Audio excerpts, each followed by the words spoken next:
ਇੱਕੋ ਸੁੱਖ ਦੇ ਯਾਰ ਮੈਂ ਬਹੁਤ ਵੇਖੇ, ਮੁਸ਼ਕਲ ਪਈ ਤੋਂ ਮੁੱਖ ਪਰਤਾਉਂਦੇ ਰਹਿ। ਪਹਿਲੇ ਤਲੀਆਂ ਦੇ ਥੱਲੇ ਹੱਥ ਦਿੰਦੇ, ਫੇਰ ਮਿਲਣ ਤੋਂ ਵੀ ਘਬਰਾਉਂਦੇ ਰਹਿ। ਪੱਤੇ ਪਾਨਾਂ ਦੇ ਵਿਕਦੇ ਮੁੱਲ ਵੇਖੇ, ਤੇ ਪੱਤੇ ਅੱਕਾਂ ਦੇ ਕੰਮ ਆਉਂਦੇ ਰਹਿ। ਲੱਖ ਲਾਹਨਤ ਯਾਰ ਕਮੀਨਿਆਂ ਤੇ, ਕਸਮਾਂ ਚਾ ਕੇ ਦਗੇ ਕਮਾਉਂਦੇ ਰਹੇ।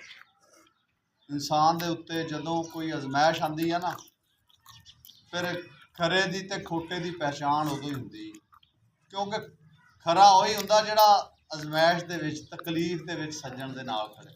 ਹੁਣ ਕਹਿਣ ਨੂੰ ਜਿਵੇਂ ਮਰਜ਼ੀ ਨੂੰ ਕਹਿੰਦਾ ਰਹੇ ਮੇਰਾ ਬੜਾ ਸੱਜਣ ਆ, ਮੇਰਾ ਬੜਾ ਲੱਗਦਾ, ਲੇਕਿਨ ਨਹੀਂ, ਜਦੋਂ ਪਰੇਸ਼ਾਨੀ ਆਵੇ, ਅਜ਼ਮੈਸ਼ ਆਵੇ, ਮੁਸੀਬਤ ਆਵੇ, ਜਿਹੜਾ ਉਸ ਮੁਸੀਬਤ ਦੇ ਵਿੱਚ ਨਾਲ ਖੜੇ ਸੱਜਣ ਉਹੀ ਹੁੰਦਾ। ਬਾਕੀ ਤਾਂ ਠੱਗ ਹੀ ਹੁੰਦੇ ਤੇ ਧੋਖੇਬਾਜ਼ ਹੁੰਦੇ, ਕੋਈ ਗੱਲ ਨਹੀਂ।